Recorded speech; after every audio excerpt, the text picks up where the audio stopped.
ప్రధానంగా ఏదైతే భూ రికార్డుల గురించి కానీ భూముల గురించి కానీ ఈ రాష్ట్రంలో ఉండేటువంటి ప్రతి ఒక్కరికి కూడా ఏదైతే అభద్రత ఉందో దానికి జోడించే విధంగా ఆస్కారం ఇచ్చే విధంగా ఏదైతే ల్యాండ్ టైటిల్ యాక్ట్ 512 తీసుకొచ్చారో ఆ యాక్ట్ని కూడా ఈరోజు పూర్తిగా రహస్యంగానే ఉంచారు.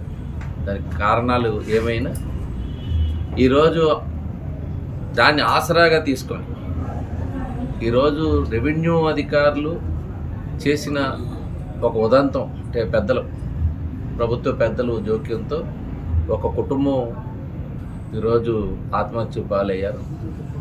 వారికి ఉండేటువంటి ఒక్కసారిగా వారి రికార్డుల్లో వారి పేరు మార్చి వేరే వారికి ఇవ్వడం అనేటువంటి తెలిసి తట్టుకోలేక ఈరోజు ఒక కుటుంబం చనిపోయిందని అంటే మీరు ఏదైతే యాక్ట్ ఈరోజు ల్యాండ్ టైటిలింగ్ యాక్ట్ అంటే సివిల్ తగాయిదాలు తీర్చే క్రమంలో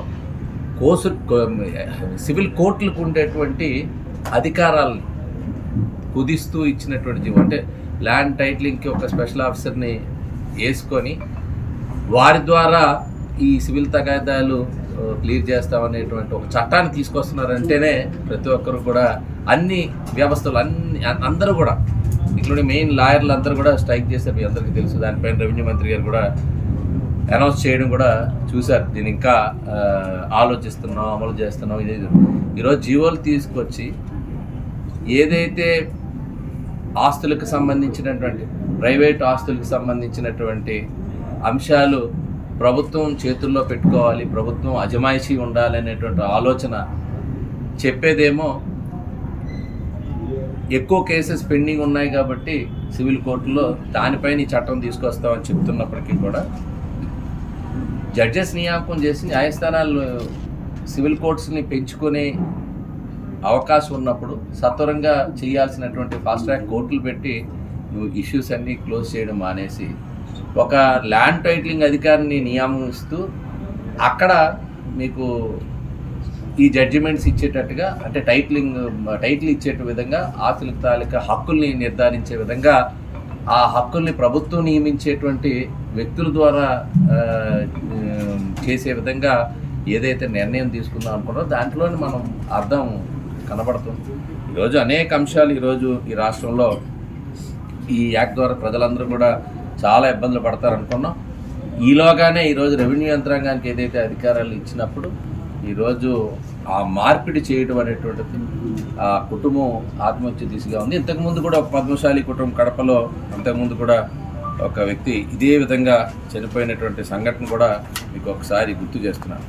ఈరోజు అదేవిధంగా ఈరోజు జగన్ రెడ్డి గారు కంపెనీస్కి 1000 ఎకరాలు ఈరోజు విశ్వేశ్వరరెడ్డి గారికి ఒక రామాయపట్నంలోనే 8,500 ఎకరాలు సోలార్ పంప్ స్టోరేజ్ పేరుతో 1,00,000 ఎకరాలు మనకి పిట్ ప్రోకో ద్వారా ఇవ్వాలని గ్రీన్ ప్రో కానీ mega Jindal JSW energy limited వారికి కానీ ఈ ల్యాండ్స్ ఇచ్చినప్పుడు వాళ్ళని కూడా ఎన్నికల బాండ్ రూపంలో 41 కోట్లు వాళ్ళకి బాండ్స్ ఇప్పుడు ఏదైతే డిక్లేర్ చేయాలి ఈరోజు కూడా ఇస్తుంది దానికి కూడా ఇచ్చినప్పుడు ఇవన్నీ చూస్తున్నప్పుడు చాలా వరకు ఇవన్నీ చేయాలనుకుంటే ఈ ల్యాండ్ బ్యాంక్ అలాట్ చేయాలనుకుంటే ఈ సివిల్ కోర్టులు అడ్డంగా తయారైపోయింది ప్రభుత్వానికి. సో దానికి ఆసరాగా ఈ సివిల్ కోర్టులో పెండింగ్లో ఉండేటువంటి కేసుల ఆధారంగా భూములపైన అజమాయిషీ చేయలేక ఈరోజు ఆ భూములన్నిటికీ ప్రభుత్వం చే నియమించబడినటువంటి ల్యాండ్ టైటిలింగ్ అథారిటీని ఒకటి క్రియేట్ చేసి దాని ద్వారా అధికారాలు బదలాయించి ఆ భూములన్నింటినీ కూడా ప్రభుత్వ గుర్తులో పెట్టాలని ఈరోజు ఏదైతే నిర్ణయం తీసుకున్నారో ఇది ఒక అభద్రత ప్రతి ఒక్కరికి కూడా చాలా.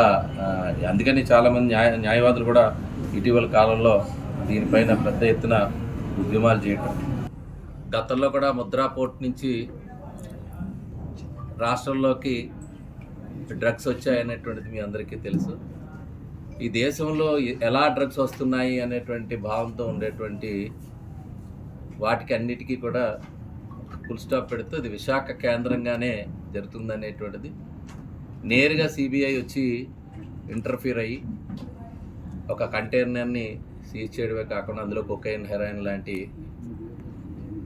మాదక ద్రవ్యాలు డ్రగ్స్ అనేటువంటివి ఉన్నాయనేటువంటిది నిర్ధారించిన తర్వాత ఈరోజు వ్యవస్థలు ఏ రకంగా పర్మిట్ చేస్తున్నాయి, రాష్ట్రంలో విచ్చలవిడిగా, ముఖ్యంగా విశాఖపట్నంలో అయితే విచ్చలవిడిగా, నేను కూడా చూశారు, కొత్తపాలెంలోనే గంజాయి పెద్ద ఎత్తున డబ్బు దొరకడం. మనం ఎక్కడికక్కడ కంట్రోల్ చేసే మెకానిజం, ఆ పోలీస్ వ్యవస్థకి ఫ్రీడమ్ లేదు, ప్రభుత్వ అజమాయిషిలో కనుసన్నలో నడుస్తుందనేటువంటిది నిదర్శనం. దేశంలో ఎక్కడా లేని విధంగా ఆంధ్ర రాష్ట్రంలోనే, అందులో ముఖ్యంగా మన విశాఖపట్నం లాంటి పోర్ట్ సిటీలో బయట దేశాల నుంచి వచ్చేటువంటి మార్గాలు ఉన్నాయి కాబట్టి అవి అవకాశంగా తీసుకొని మన రాష్ట్రంలో ప్రవేశించడమే కాకుండా అది విశాఖ నుంచే ఈ మూలాలు అనేటువంటి ఏర్పడడం చాలా బాధాకరం. ముఖ్యంగా తల్లిదండ్రులు కానీ పేరెంట్స్ అందరూ కూడా ఒకసారి ఆలోచన చెయ్యాలి, చాలా జాగ్రత్త వహించాలి. ఒక్కసారి ఎడిక్ట్ అయిన తర్వాత వాళ్ళని మళ్ళా మానిపించడానికి చేసేటువంటి అనేక ఇబ్బందులు, యువతకి ఇంత ప్రమాదకరమైనటువంటి డ్రగ్స్ విచ్చలవిడిగా ఇన్ని కేజీలు ఇన్ని టన్నుల రూపంలో రాష్ట్రంలోకి వస్తుందని అంటే, ముఖ్యంగా విశాఖ మీదుగా అది వెళ్తుందని అంటే, దీన్ని బట్టి మనం అందరం కూడా చూసుకోవాలి. ఈరోజు ప్రభుత్వం చేసేటువంటి అంటే కేవలం ఒక ఆదాయాన్ని, రాష్ట్ర భవిష్యత్తుని, యువత భవిష్యత్తుని, ఇక్కడ ఉండేటువంటి మనుషుల భవిష్యత్తుని మరి పెట్టుబడిగా పెట్టుకొని ఈరోజు ఆదాయం సమీకరించుకోవాలనేటువంటి ప్రయత్నం ప్రభుత్వంలోని కొంతమంది పెద్దలు చేయటం వల్ల ఈరోజు ఇంత విచ్చలవిడిగా గంజాయికి ఒక పెద్ద కేంద్రంగా ఈరోజు అనుకుంటే ఆఖరికి డ్రగ్స్ క్యాపిటల్గా వైజాగ్ తయారైంది. సో ఆ రకంగా ఈ జరగటం వెనుక అంటే ఇంతకుముందు కూడా ఒక అవకాశం కలిగింది. ఎప్పుడైతే ముద్రాపోర్ట్ నుంచి డైరెక్ట్గా ఒక శాసనసభ్యునికి ఉన్నప్పుడు ఈరోజు దీనిలో కూడా ఈరోజు బ్రెజిల్ నుంచి రావటం, దానిలో భాగంగా ఇక్కడ కూడా దాన్ని నిలిపివేయటం, ఉండేటువంటి స్టేట్ పోలీసు కూడా సిబిఐకి ఆ సహకారం అందించకపోవటం, వాళ్ళు నేరుగా వాళ్ళు క్లిప్పింగ్స్లో కూడా వాళ్ళు ఇచ్చినటువంటి ఎఫ్ఐఆర్ రిపోర్ట్లో కూడా రాయటం జరిగింది. దీన్ని మేము ఓపెన్ చేయడానికి కూడా వెంటనే అది వర్షం పడే అవకాశం ఉంది, స్టాక్ పాడైపోతుంది అనేటువంటి విధంగా వాళ్ళు రిస్ట్రిక్ట్ చేశారంటేనే దీనిలో ఒక ప్రభుత్వం నుంచి ఎంత ఒత్తిడి వచ్చింది దాన్ని కాపాడాలనేటువంటి ప్రయత్నం జరిగిందో మనం అందరం కూడా అర్థం చేసుకోవచ్చు.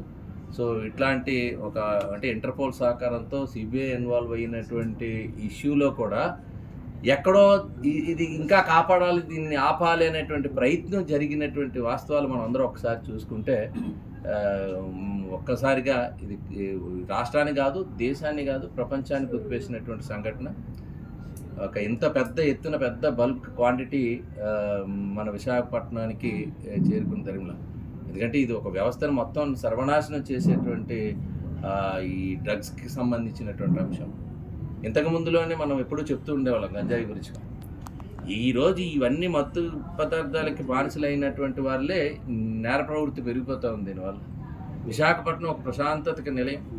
అలాంటి ప్రశాంత విశాఖపట్నంలో ఇటీవల జరిగిన సంఘటనలు చూస్తూ ఉంటే ఒకవైపు కిడ్నాప్ కానీ ఎంపీ ఇంట్లోనే, ఒకవైపు ఒక మెజిస్ట్రేట్ని మర్డర్ చేయటం కానీ, ఇటీవల కాలంలో ఒక ఎక్స్-ఎమ్మెల్యే గారు కదా విజయ్ కుమార్ గారి ఇంట్లో జరిగిన చోరీకి డైరెక్ట్గా మెయిన్ రోడ్లో ఉండేటువంటి హౌస్లోకి వెళ్ళడం అంటే ఇవన్నీ చూస్తున్నప్పుడు ఆ క్రైమ్ కల్చర్ కానీ, ఎప్పుడూ లేనటువంటి విధంగా ఈ డ్రగ్ కల్చర్ కానీ, ఒక ఎక్కడి నుంచి వచ్చిన వాళ్ళు విశాఖపట్నంలో ఒక సేఫెస్ట్ సిటీగా భావించి ఒక ప్రశాంత వాతావరణం ఉంటుందని బయట రాష్ట్రాల వాళ్ళు కూడా వచ్చి ఇక్కడ సెటిల్ అయ్యేటువంటి విశాఖపట్నాన్ని ఈరోజు ఏ రకంగా వెళ్ళిపోతుంది అనేటువంటిది ఒక విశాఖవాసిగా చాలా బాధ కలుగుతుంది. రాను రోజుల్లో ఇవన్నీ కూడా మనం ముఖ్యంగా పేరెంట్స్ కానీ ప్రజలు అందరూ కూడా అప్రమత్తం అవ్వాలి. ఈ డ్రగ్స్ కానీ గంజాయి కానీ ఎక్కడికక్కడ విరివిగా దొరకటం వల్ల మన కుటుంబ సభ్యులు ఎవరు ఎందులో మరి వాళ్ళు అలవాటు చేసుకున్నా దానికి చాలా పెద్ద నష్టం జరిగే పరిస్థితి వస్తుంది. కాబట్టి ఈ ప్రభుత్వం దాన్ని కంట్రోల్ చేసేటువంటిది కాదు, వీళ్ళే ప్రమోట్ చేస్తున్నారనేది మనకు స్పష్టం అయింది. కాబట్టి తగిన శాస్తి రానున్న రోజుల్లో మనం చెప్పాల్సినటువంటి బాధ్యత మన అందరికీ ఉంటుంది. కంట్రోల్ చేయాల్సిందిగా మీరు కూడా అప్రమత్తంగా ఉండాల్సిందిగా మీ ద్వారా కోరుతున్నాను.